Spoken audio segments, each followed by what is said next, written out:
पाकिस्तान टूटने की कगार पर है। सिंधु देश की मांग को लेकर कराची में भारी हिंसा भड़क गई है। आपने जाना होगा या सुना होगा, नहीं सुना होगा तो इस वीडियो को पूरे अंत तक देखिए कि क्या पाकिस्तान बिखर जाएगा, क्या पाकिस्तान कई टुकड़ों में बढ़ जाएगा।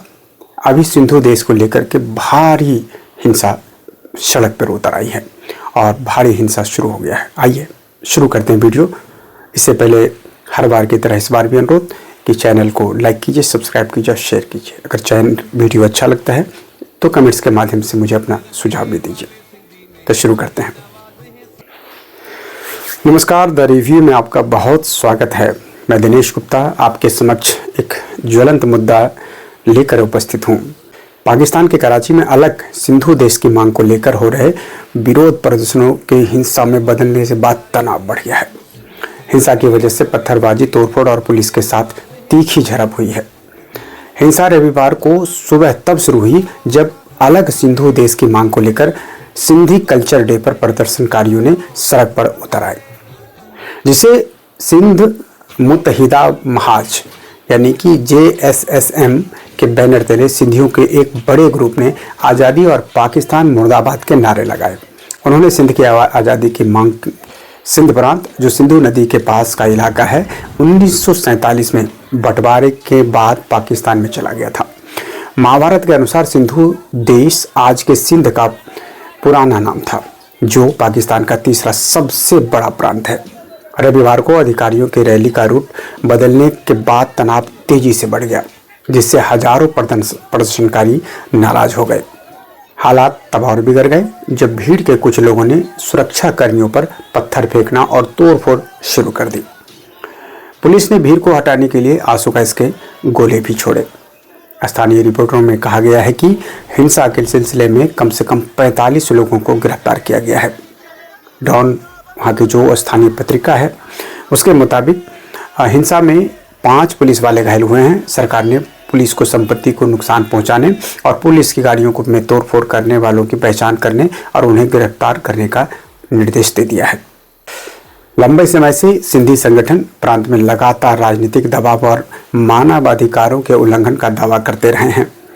एक रिपोर्ट के मुताबिक इस साल की शुरुआत में देश निकाला पाए चेयरपर्सन रफ़ी बुरफत की लीडरशिप में JSSM ने यूनाइटेड नेशन से दखल देने के और सिंधु देश को एक आज़ाद देश के तौर पर मान्यता देने की अपील की थी। JSSM ने सिंध और भारत के बीच ऐतिहासिक और सांस्कृतिक रिश्तों का हवाला देते हुए प्रधानमंत्री नरेंद्र मोदी जी से भी अपनी मांग का समर्थन करने की अपील की।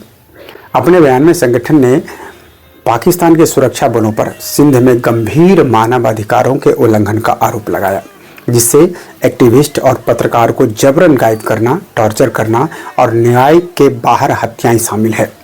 इससे यह भी दावा किया गया कि उसके सिंधु देश आंदोलन को निशाना बनाने के लिए आतंकवाद विरोधी कानून का गलत इस्तेमाल किए जा रहे हैं। सिंध को लेकर नई पॉलिटिकल चर्चा के बीच सिंधु देश की मांग को नई हवा मिली है।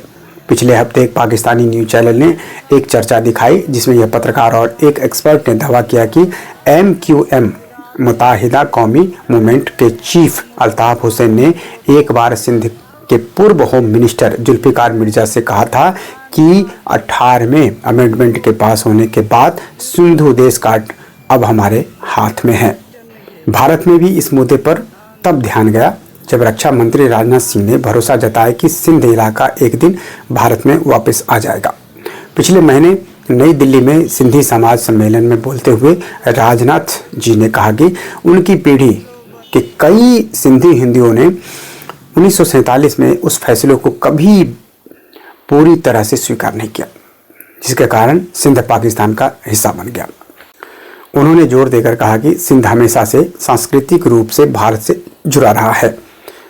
राजनाथ जी ने कहा, आज सिंध भारत का हिस्सा नहीं हो सकता है, लेकिन सभ्यता के हिसाब से सिंध हमेशा भारत का हिस्सा रहेगा। जहां तक जमीन की बात है, सीमाएं बदल सकती हैं। कौन जानता है, कल सिंध फिर से भारत में वापस आ सकता है। असल में राष्ट्रगान में सिंध नदी का जिक्र इसी कनेक्शन को दिखाता है। आशा करता हूं कि यह ताज़ा अपडेट और यह वीडियो आपको अच्छा लगा होगा। अगर अच्छा लगा है वीडियो तो चैनल को लाइक कीजिए, सब्सक्राइब कीजिए, शेयर कीजिए और कमेंट्स के माध्यम से हमें बताइए कि आपको हमारे वीडियो कैसा लगता है। आशा करूँगा कि वीडियो को फॉरवर्ड भी करेंगे। बने रहिए हमारे साथ द रिव्यू में नए अपडेट के लिए। तब तक के लिए नमस्कार, धन्यवाद, जय हिंद।